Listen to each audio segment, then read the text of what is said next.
Oh, okay. Okay. No, it's my end.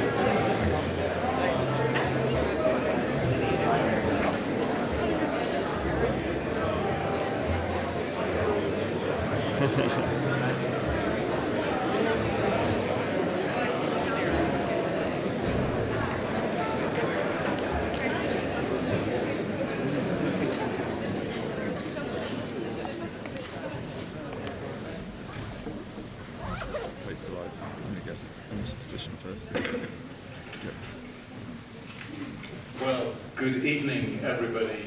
I'm Ian Walmsley. It's my privilege to be the provost here at Imperial College London, and it's a delight to welcome you to the Dean's Annual Lecture at the Frontiers of Natural Sciences. We have both a physical in-person presence and a presence out there in the ether, so it's great to have both sets of audiences to the talk this evening. Before I introduce our speaker, just a little bit of housekeeping. There is no intended fire drill, so if you hear an alarm, it is for real. In such a case, please follow the emergency exit signs to leave the lecture theatre using all doors. You can see them, I think, behind you there and up here. The assembly point is outside over here in the Dangor Plaza, and there'll be staff outside to direct you. If you're online, of course, those instructions don't apply to you. It's up to you to make your own arrangements at that time. This evening's lecture is to be given by Professor James Ferguson Skea. We're delighted to welcome him to Imperial as a former and current emeritus professor here. He has a long history as a leader in climate science and sustainability, of course, and his roles are many and varied. He started out as a physicist at the University of Edinburgh and then at Cambridge, working in energy research. He was in the US for some time at Carnegie Mellon, merging US energy and environment policy through a very interesting structure that was set up at that university, bringing together engineering and policy. He then moved to the University of Sussex, a Science Policy Research Unit, and became director of the Policy Studies Institute in 2004. He was awarded an OBE in that same year for his work on sustainable transport. He joined us here at Imperial in 2009 as a professor of sustainable energy at the Centre for Environmental Policy, and garnered another award of CBE for his contribution to the field of sustainable energy at that point. And of course, recently he's well known as the elected chair of the Intergovernmental Panel on Climate Change, having led the Working Group 3 on the mitigation cycle for the sixth assessment period. That report was adopted by the 195 IPCC members in April 22 and had already been cited that year more than 18,000 times. During his time at Imperial, he also took on other leadership roles, such as chairing Scotland's Just Transition Commission and as a founding member of the UK Committee on Climate Change between 2012 and 2017. He's always played, despite these heavy activities outside, he has played an active role both as a teacher and a supervisor at Imperial. And he's going to continue to do that in his role as an emeritus professor, even as he takes on a new role as a climate and innovation advisor for the Centre for Environmental Policy Advisory Board. He has made in his leadership of IPCC a commitment to making the work inclusive, diverse, and finding a place for all voices to be heard in what is clearly one of our major societal challenges at the present moment. Jim, welcome back. We look forward very much to what you have to say this evening.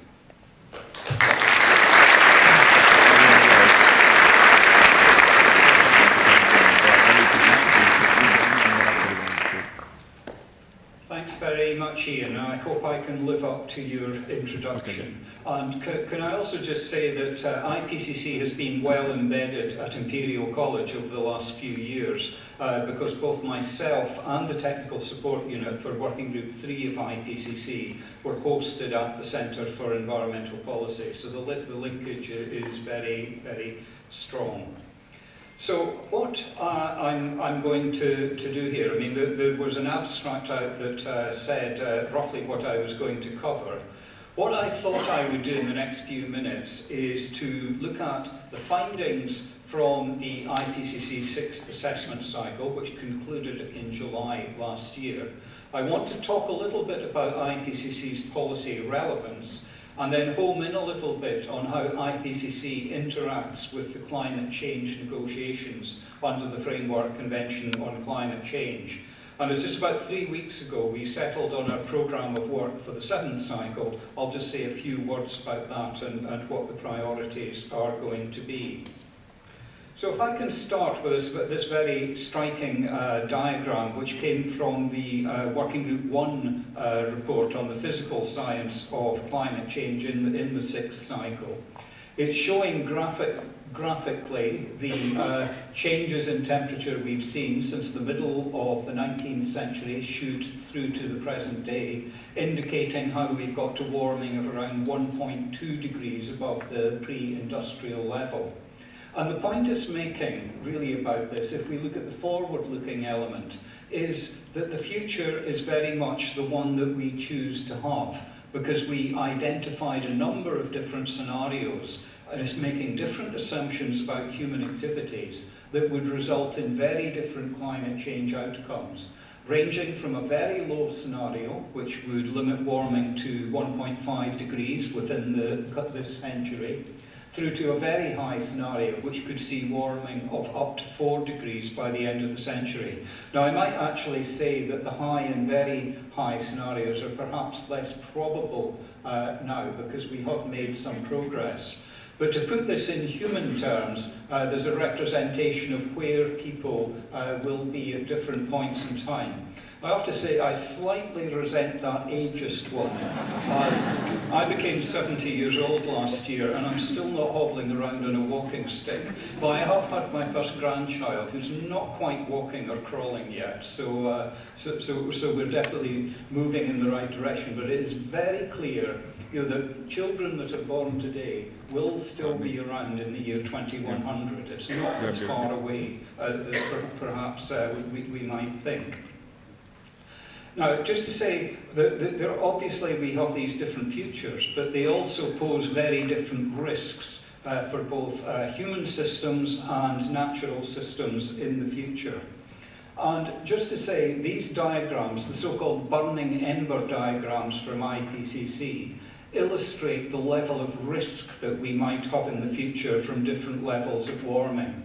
And if you look to this side, this is warming above pre-industrial levels, going up to about 5 degrees. And the intensity of the colours represent the degree of risk that we're facing. And the very high risks, just to emphasise, we mean severe risks that are irreversible in character. There's no going back if these things actually happen.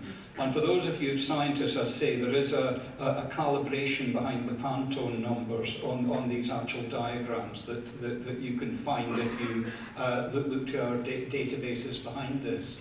But just to say, depending on the system you're looking at, land-based systems on the left, oceans, coastal ecosystems on the right, then we could actually be seeing high levels of risk at relatively low levels of warming.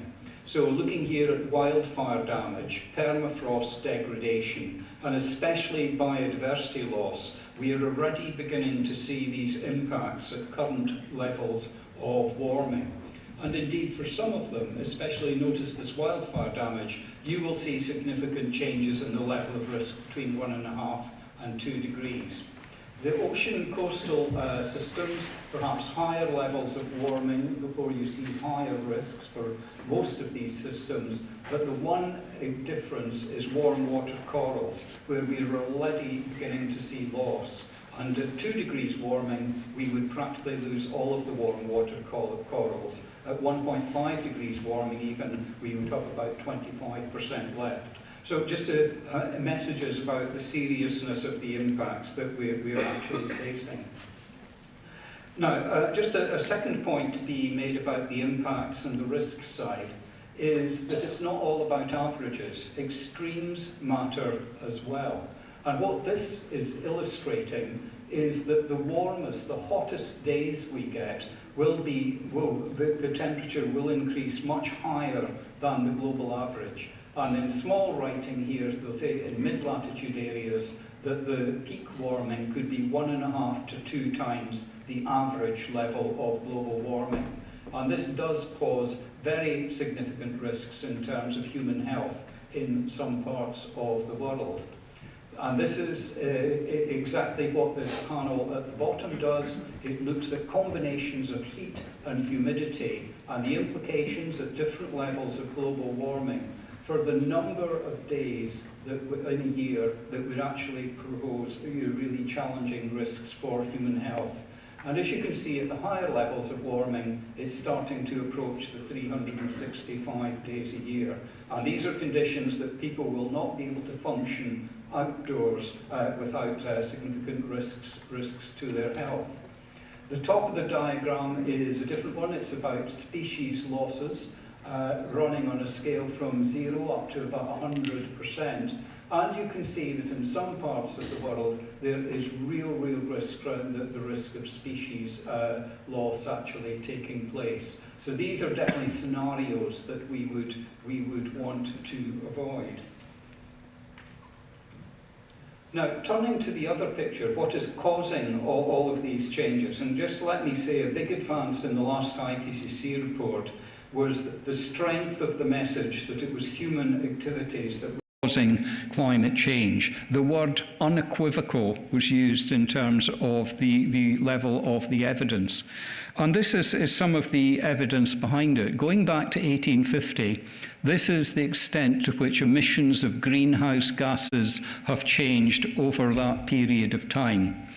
About 2/3 of this is coming carbon dioxide from fossil fuels and industry, a little bit net carbon dioxide from land use change and forestry, and a chunk from emissions other than carbon dioxide, which includes things like methane, which can come from agriculture and fossil fuel systems, and nitrous oxide, mainly from agriculture. And over the last couple of decades, we have seen growth of between 1% to 2% per year in greenhouse gas emissions. So we have yet to turn the corner globally in terms of emissions. Never mind getting to net zero, we haven't yet turned the corner in starting to bring emissions down. Now, there's another issue. I mean, in the abstract for the talk, we mentioned the idea of equity. And one of the things that has caught a lot of attention from the last IPCC report and the Working Group 3 report on mitigation were the inequalities in terms of contributions to emissions, both historically and taking snapshots from the present day. So on the left-hand side, we've got historical cumulative carbon dioxide emissions from different regions.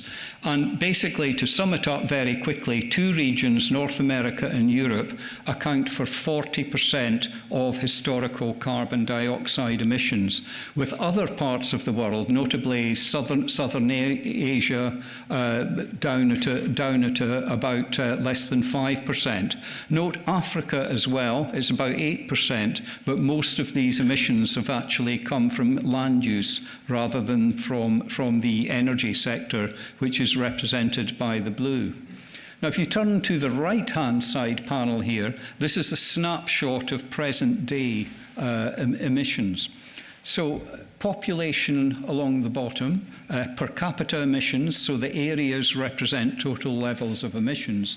But you can see the huge variation between per capita emissions of total greenhouse gases, about 19 tonnes per capita in North America, right down to around 2 tonnes in southern Asia, which is dominated by India.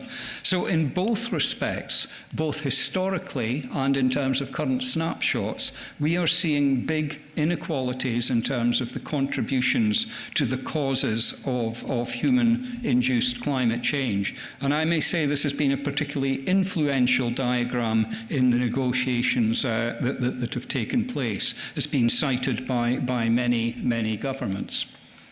Now, one thing that I just want to flag up, and it's a really important point, a really important insight that's come through over the last decade. Carbon dioxide, once emitted, stays in the atmosphere for a very long time. It can be centuries. And because of that, we have identified that there is an almost linear relationship, not a perfect relationship, but an almost linear relationship between the cumulative amount of carbon dioxide that go into the atmosphere and the level of global warming. And the dark line here shows historic emissions and their relationship to historic warming, and the further coloured lines that go out represent future projections based on modelling to say where we would be if we were to emit that amount of carbon dioxide. Of course, a range of uncertainty around it, but the linear relationship is very, very solid. Now, what you can do, obviously, from this is, if you want to limit warming to a given level, you can draw a horizontal line along from this axis, say at 2 degrees, drop it down to the bottom, and estimate the amount of carbon dioxide you have left to put into the atmosphere to limit warming to that particular level. And that particular measure is known as the carbon budget. And I should say that Yuri Rogel, who's in the Centre for Environmental Policy and has been at Grantham, has been very influential in carrying forward some of the analysis on that and the quantification. So with that in mind, where are we at the moment in terms of carbon budgets? So the big message is that this is the amount of carbon dioxide we have put into the atmosphere since 1850. This green part is the amount we have left if we're going to limit warming to 1.5 degrees, and the green bar below is what we have left before we get to 2 degrees. Now, the clear message that comes out of that is that if we carry on emitting as we did in 2020 right through this decade, the 1.5 degree budget would be exhausted and a big chunk of the 2 degrees budget. Furthermore, if you look at the emissions associated with all the fossil fuel infrastructure we have invested in, existing infrastructure would exceed the 1.5 budget, and if you take existing and planned projects, it would be approaching the 2 degrees budget. So some very strong messages there about carbon budgets. This is taken directly from the IPCC synthesis report from the last cycle. So that is summing up, I think, what some of the key messages were from the last cycle. I would now like to turn on and look at some of the policy relevance of IPCC's work.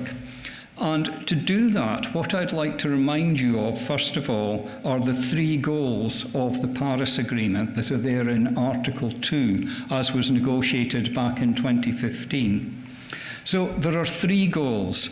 There is not just one goal. Often we talk as though it's only about 1.5 degrees or 2 degrees. There are other goals as well. So the first one, known as the long-term temperature goal, is the one about limiting warming to well below 2 degrees above pre-industrial levels and pursuing efforts to limit the temperature increase to 1.5 degrees. And it's worthwhile saying that the Glasgow COP, hosted by the UK government, placed a lot more emphasis on this critical 1.5 level. So this is the kind of the mitigation, the reducing emissions objective. The second objective is to increase the ability to adapt to the adverse impacts of climate change and foster resilience. And this is particularly important because, as we'll have seen from these earlier slides, there's a lot of climate change that we are committed to already. We are not well adapted to the climate in which we are currently living, and therefore it is important that adaptation measures are taken alongside mitigation measures.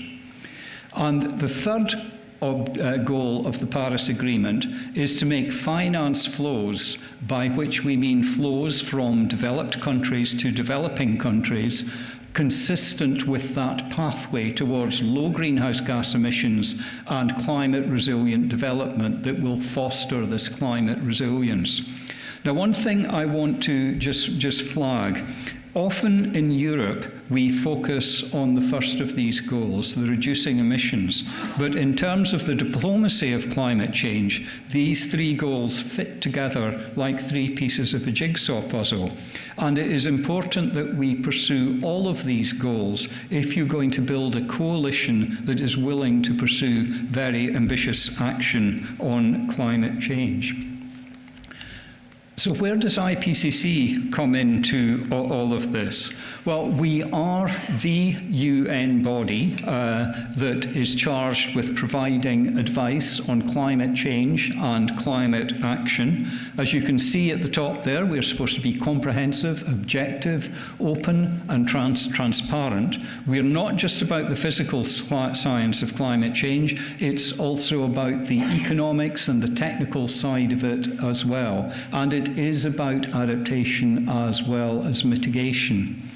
We have a tricky role with respect to policy. We have to become adjacent to some very controversial political issues, but we should be neutral with respect to policy. But we just need to deal objectively with the consequences of different actions as they're put in place. And just to flag, I could do lots of slides about how IPCC works, and it is a very complicated beast that I'm not sure even I understand after 3 consecutive cycles. But the I in IPCC stands for Intergovernmental. It is a unique place where science and governments come together.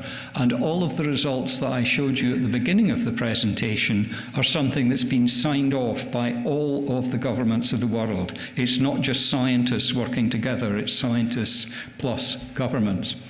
So what I thought I would do is just take 3 slides from IPCC reports to show how they cast light on each of these goals of the Paris Agreement. So the first one we've got here is on the mitigation, the long-term temperature goal.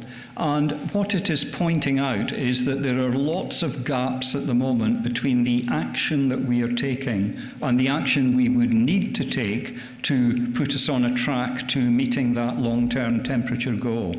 So if we continue with the current policies that we have, this is where emissions would go up till 2050, slightly increasing based on assessment of current policies on the statute books.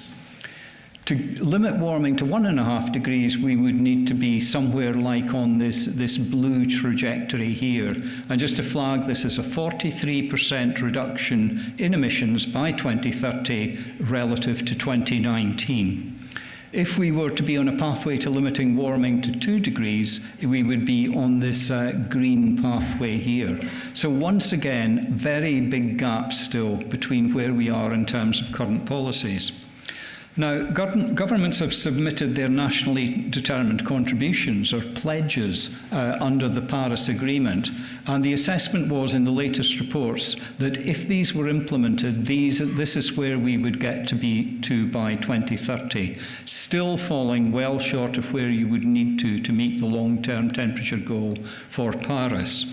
However, if you were to play catch-up after 2030, you could still limit warming to 2 degrees, but it would effectively place 1.5 degrees beyond reach. And one of the most frequent questions I get from journalists at the moment, which I have to wriggle round, is whether it is still possible to limit warming to 1.5 degrees, given the time that has elapsed since the latest IPCC reports have come out.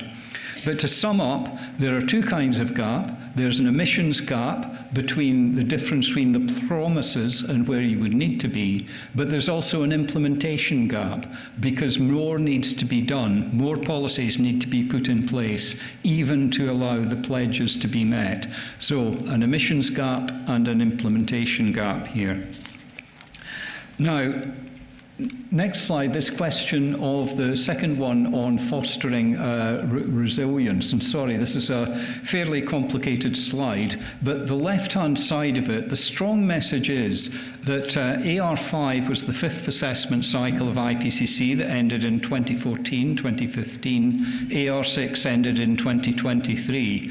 And a strong message that actually the risks for a given level of global warming are now actually larger than we thought they were 6 or 7 years ago. You can see the colours have got more intense for all these kinds of systems that we're looking at. But a strong message in the top right-hand corner. I showed you a slide related to health risks due to very hot, extreme days. And it is showing that the risks of morbidity and mortality related to heat can be managed quite considerably if we actually adapt to these changes through technology, working practices, etc. So we have seen these big changes. We can actually make a difference, both on the mitigation side and on the adaptation side. And the final one, relating to the third goal of the Paris Agreement on financial flows, another very clear statement, this is already on the mitigation side, that the current levels of investment flows in different areas, marked by the blue on the left-hand side, fall well short of what would be needed to meet the long-term temperature goal under the Paris Agreement, which is represented by the grey bars here. And the range of scale-up needed is between a factor of 3 and 6 just on the mitigation side. The smallest gap is actually for renewable energy, where we have actually made quite a lot of progress in recent years. The gaps are bigger in relative terms for energy efficiency, for transport, and also for agriculture and land use. So bigger changes there, where frankly it's more difficult because there are many smaller people, smallholders, households, etc., that would need to raise more finance. Worthwhile also saying that the gaps are bigger for developing countries than they are for developed countries, and it doesn't appear on this diagram, but the gaps are also much bigger for adaptation than they are for mitigation. Mitigation funding has been able to pull in private finance because you can have a price for carbon, you can take it to the bank. Adaptation has much more of a public good kind of characteristic, which makes it more difficult to pull in private sector money. So the gaps are big. Now, I have filled you with gloom up till this point. So let me try and pull out the optimistic picture as well, because there are good messages that we can give about where we've actually got to.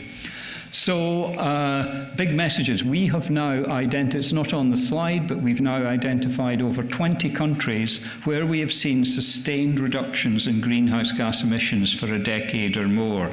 So progress is starting to be made. By 2020, 56 countries with more than half of the world's emissions actually had specific climate laws, policies, and institutions in place. By the same period of time, about a fifth of emissions were covered by carbon taxes or emissions trading systems. And we know that policies have enhanced energy efficiency, they've reduced the rates of deforestation and accelerated technology development. We know that there have been successes. And one of the things that the authors in the last report did was to try to quantify lots of uncertainties about how much higher emissions would have been had all these measures not been put in place. And believe me, if we're in a bad situation at the moment, without the action we have taken already, the situation could actually have been rather worse. Big success story around renewable energy and electrification of the economy. So photovoltaics and batteries for passenger electric vehicles, we have seen unit cost reductions of around 80% since the previous IPCC report. The cost of onshore wind has fallen by about 50%. Now, just to flag, the yellow bar shows the range of costs of generating electricity from fossil fuel sources, and it's a very strong message here that renewable energy is becoming cost competitive with traditional fossil fuel systems.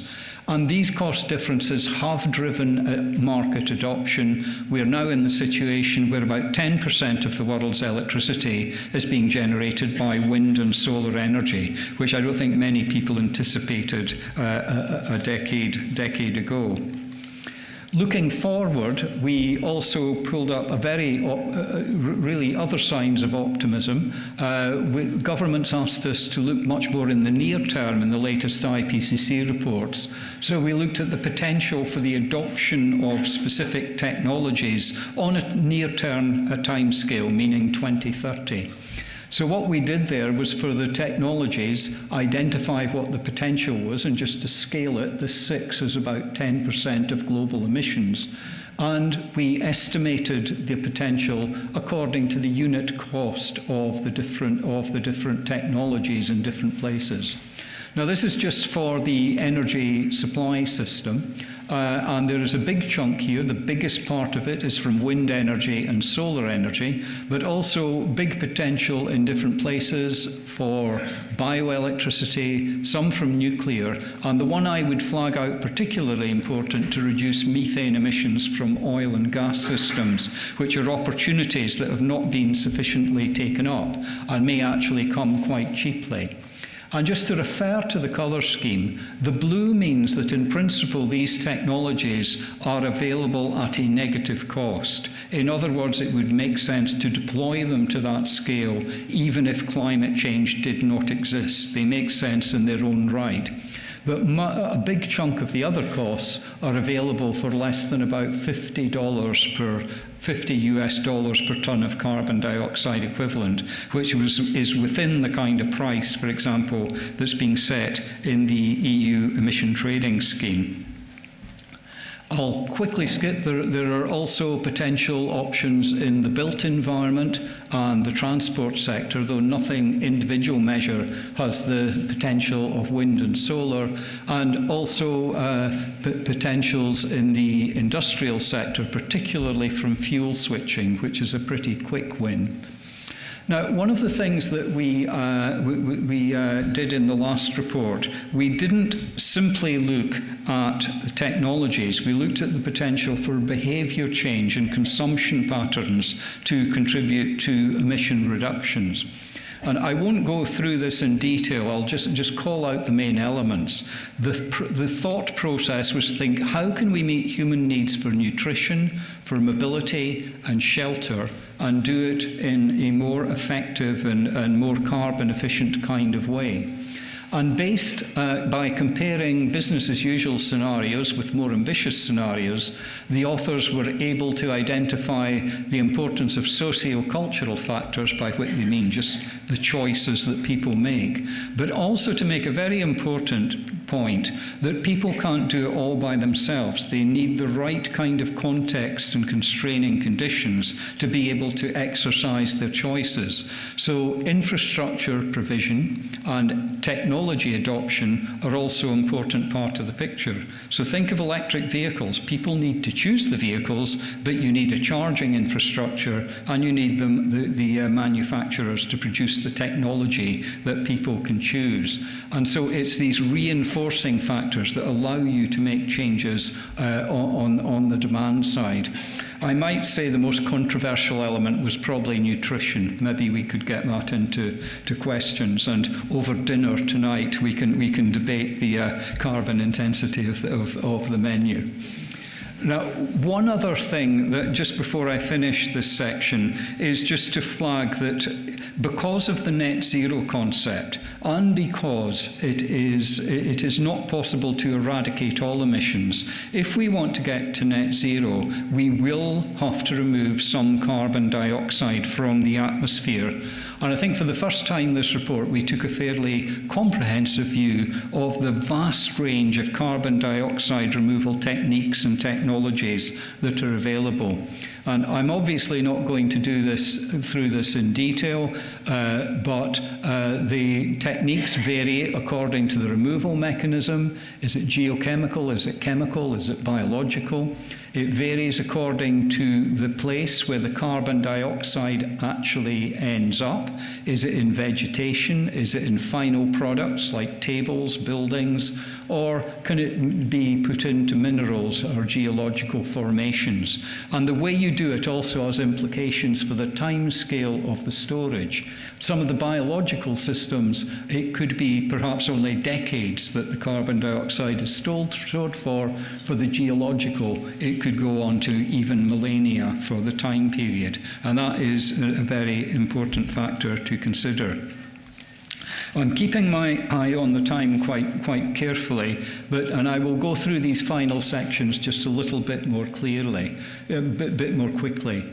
But just to flag up that IPCC has actually touched on the negotiations under the Climate Change Convention very strongly over the 35 years since it was first established.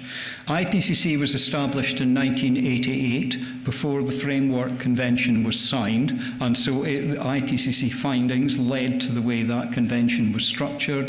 IPCC's second assessment report fed into the Kyoto Protocol, and the fifth assessment report was critical in the way that the Paris Agreement was actually drafted, and the emphasis on 1.5 and 2 degrees. And as the latest set of products have had a big influence in the first global stocktake under the Paris Agreement, which concluded just at the end of last year. So just to flag, I mean, there were some very influential reports produced in the last cycle of IPCC. In particular, I would mention the influence of the report on global warming of 1.5 degrees, which was, I think, has been a true milestone in the way that science is communicated with policy. And again, it's great that scientists based at Imperial have contributed to that. Now, the way that we integrate with the UNFCCC at the moment, we are in huge demand at Framework Convention meetings. I've had the pleasure of making a speech at the opening sessions of the Conference of the Parties when it's met. We've been invited to participate in interministerial dialogues and also in many side events. We have a formal link with a subsidiary body for scientific and technological advice under the Convention, and we provide support for processes such as the global stocktake under the Paris Agreement, facilitating discussions, making presentations. And just to flag up, just the number of mentions that IPCC gets in UNFCCC decision text. We are welcome. This is rather formalised language, but it just shows that we are there. And we are invited to continue providing relevant information to parties moving forward, including work under both the Convention and the Paris Agreement. We have specific invitations coming out of the last conference of the parties, particularly a general one to align our work programme with the second and subsequent stock takes under the Paris Agreement, which will take place in 2028 and 2023. We have one that's run over from COP27 in Egypt about updating our technical guidelines on assessing climate change impacts and adaptation, and also requests to help the subsidiary bodies take forward their work on the global goal on adaptation. And this will involve looking at targets, metrics, and indicators. So very finally, plans for the IPCC's 7th cycle. Just to say, about 3 weeks ago, we met in Istanbul to determine that. And I have to say, you can gather from the picture in the top right-hand corner, this was quite a difficult meeting with lots of difficult discussions. And perhaps it's surprising that it came out with such a conventional kind of outcome at the end of the day. But the panel, made up of the governments, decided we'd have the 3 usual working group reports, and also decided that they would take place in this sequence unless the panel decides otherwise. What the panel could not agree at that meeting, because of lack of time, was the timetable for producing each of these reports. We're going to need to come back at the end of July to think about when each of these individual reports will be produced. There will be a synthesis report again, and just to say, for a moment it looked like the governments would decide there would not be a synthesis report, which would be great for me, because I could spend the next 5 years going around the world making speeches and having nice dinners, but it's my job to produce the synthesis report, and this will actually happen. We have work on climate change in cities, which is now underway. There's a scoping meeting in Latvia in a couple of months. And the hidden part of IPCC, the Task Force on Greenhouse Gas Emission Inventories, has 2 methodology reports to produce on short-lived climate forces, that's basically other pollutants, but also a report on carbon dioxide removal technologies and carbon capture, utilisation and storage. And just very finally, the panel also agreed that there would be a distinct project revising and updating the 1994 technical guidelines on impacts and adaptation, looking at indicators, metrics, and methods. Now, one of the things, just to say on this report, it's so long ago, nearly 30 years ago, I think almost everybody had forgotten about it, including me, and I discovered subsequently that I was one of the experts that produced these technical guidelines, and was just reminded of that at the last minute. So I'm now the expert on how these guidelines were previously produced. But one thing I just want to emphasise, I know there's a lot of interest in mitigation in Europe. This is promising to be a very adaptation-heavy cycle for IPCC, and this really will influence, I think, the balance of the work and the way that we move forward. So, just to conclude it, IPCC does actually operate by consensus, but my goodness, consensus is very hard to achieve. This is actually the UN Environment Programme headquarters in Nairobi. This is what an orderly IPCC meeting looks at the beginning, about 130 delegations, 450 people. These are the disorderly huddles that are needed to be put together to actually get the reports finished before the unfortunate chair can actually gavel down the final decisions at the end of the process. So just to finish, believe me, IPCC is not easy, but it's worth it because it's hugely influential, and I'm grateful for the opportunity to be doing something with it. Thank you.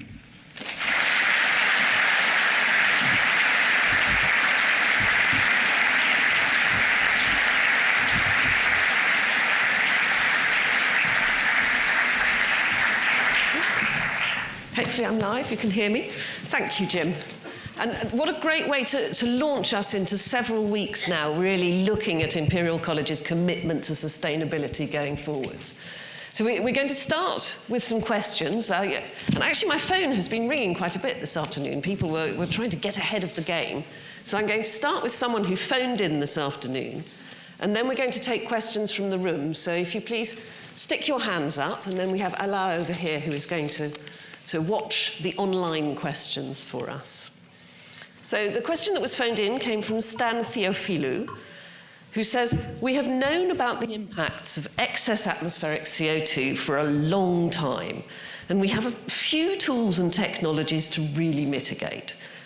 What is the IPCC not telling us? Well, I have to say, having worked with the authors for 3 cycles now, if they're hiding anything, I have not been able to see it underneath the table. I hope the presentation I put up there showed that there are many, many opportunities to take action on climate change. And as we said, when we published the reports on global warming of 1.5, or the Working Group 3 mitigation report, we said, look, we've shown policymakers what can be done. If there's a gap now, it's on the policy side, not on the science side. The solutions have been offered.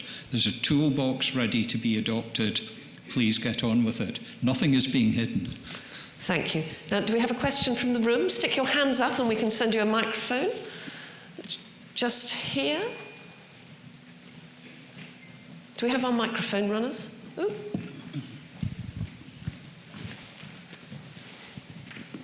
Thank you so much for a fantastic presentation. But to go back to what I thought was the intention of this meeting, the role of science, this huge gap between what the scientists of the IPCC tell us so clearly and well and what policymakers decide to do is so huge. What is the role of scientists in bridging that gap? Do we have one?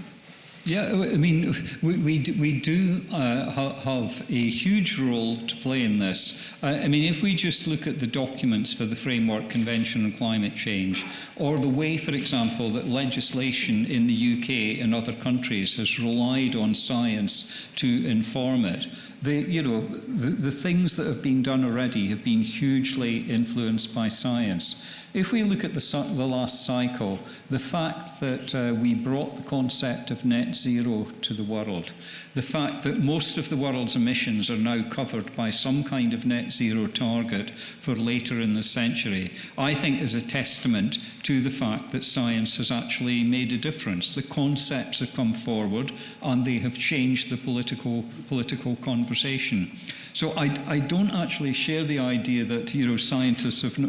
We're not responsible to electorates like politicians are, but we need to plug away at the science to make sure that there is a good understanding of the consequences of the human activities that we perform and what the outcomes will be. Thank you. Now, can we take one from the online chat, please? Ooh. Yes. Sure. So we have one question about models and scenarios assessed in the IPCC. So it says, what are the measures that the IPCC is taking to make the models and scenarios assessment more robust and transparent? And this question is in relation to inequality consideration in particular.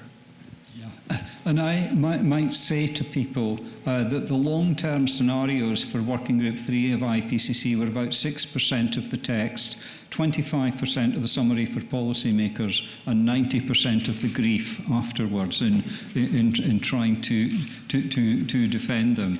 I mean, just to say, first of all, and to make it very clear, IPCC doesn't do research, it assesses research. So there are no IPCC scenarios, there are only scenarios assessed by IPCC.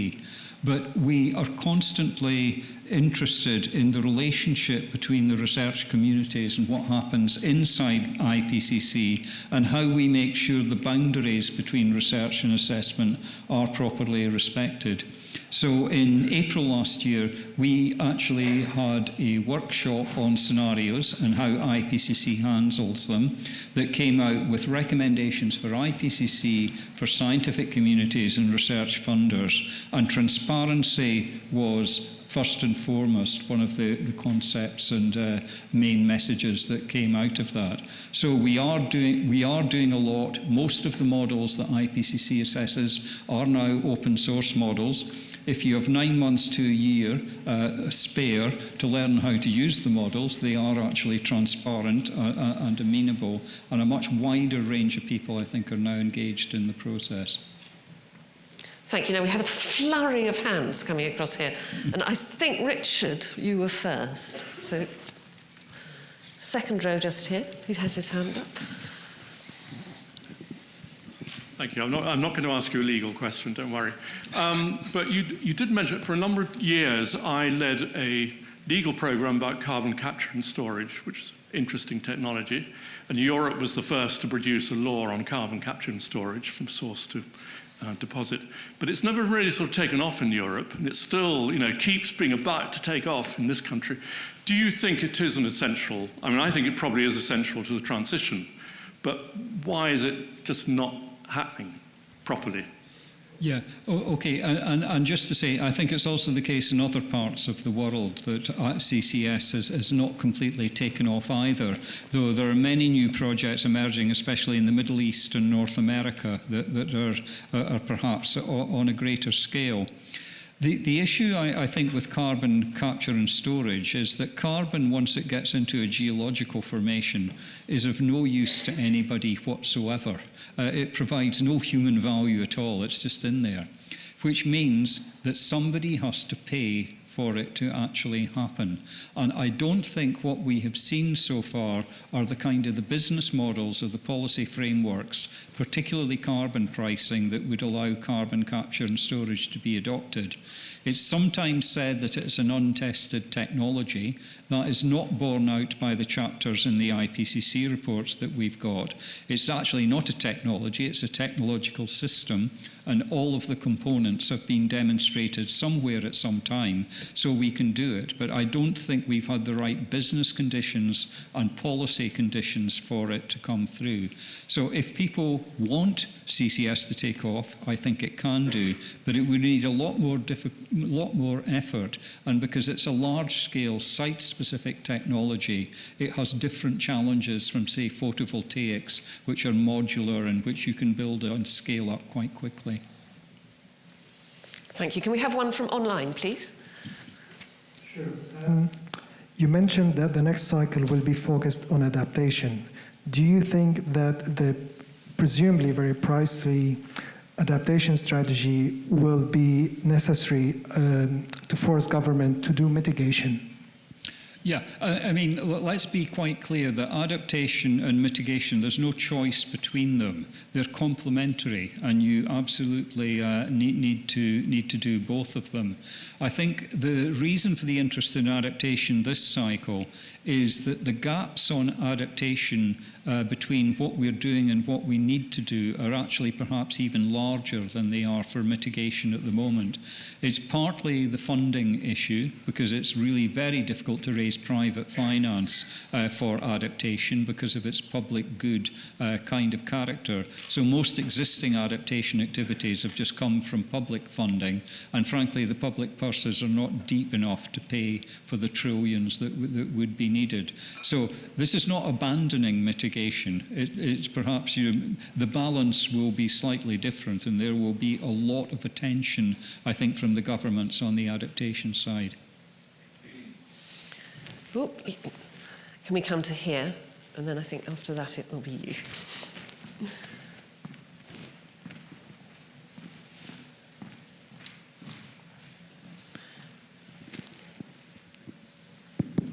Hi, Jim. Yeah, great talk.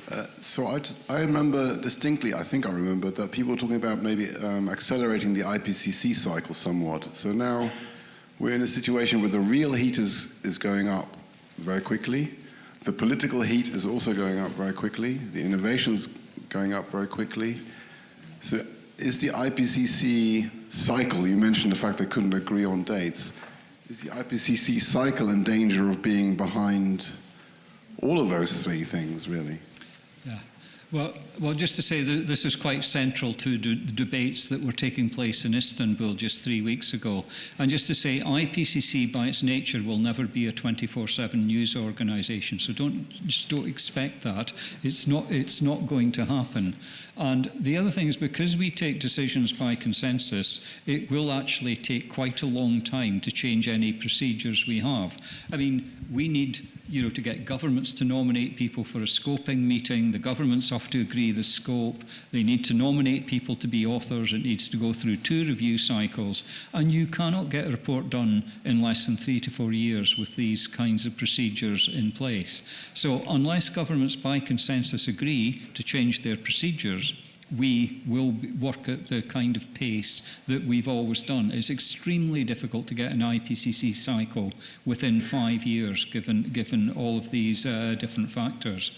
Now, although we're very interested in the 7th cycle, I'm also interested in the fact, what kind of foundation or platform do we leave IPCC with around 2030 for building a platform for an 8th cycle?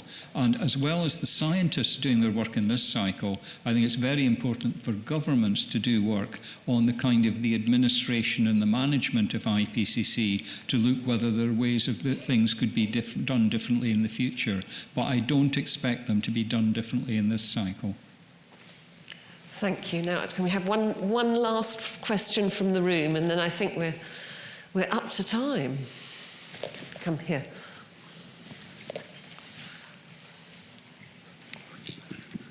Hi there. You slightly tried to defer this till dinner time, but I wanted to ask you about food.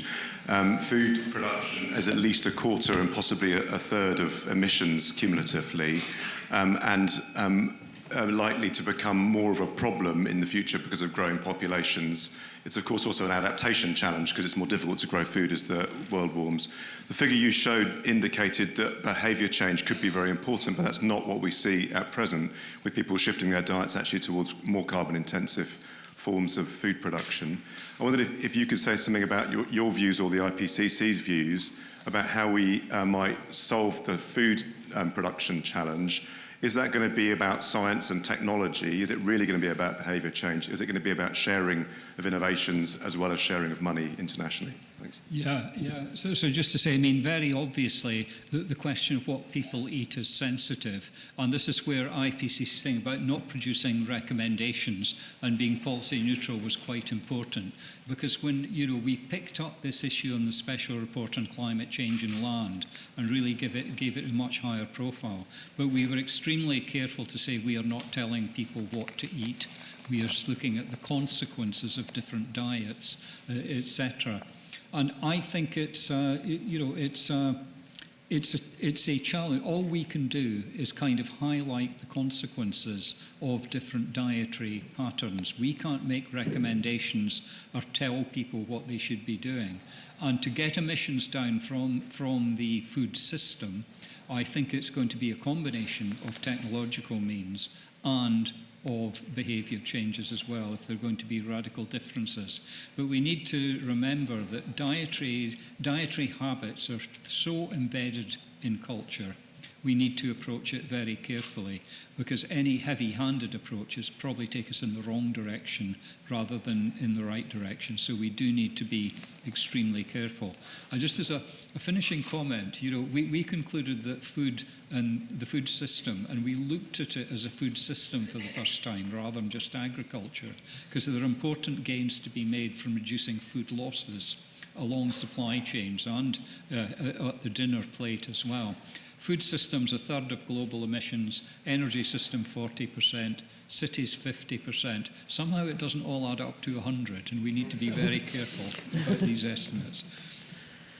Oh, well, thank you. That's the end of our questions, and we are retiring from the stage, Jim.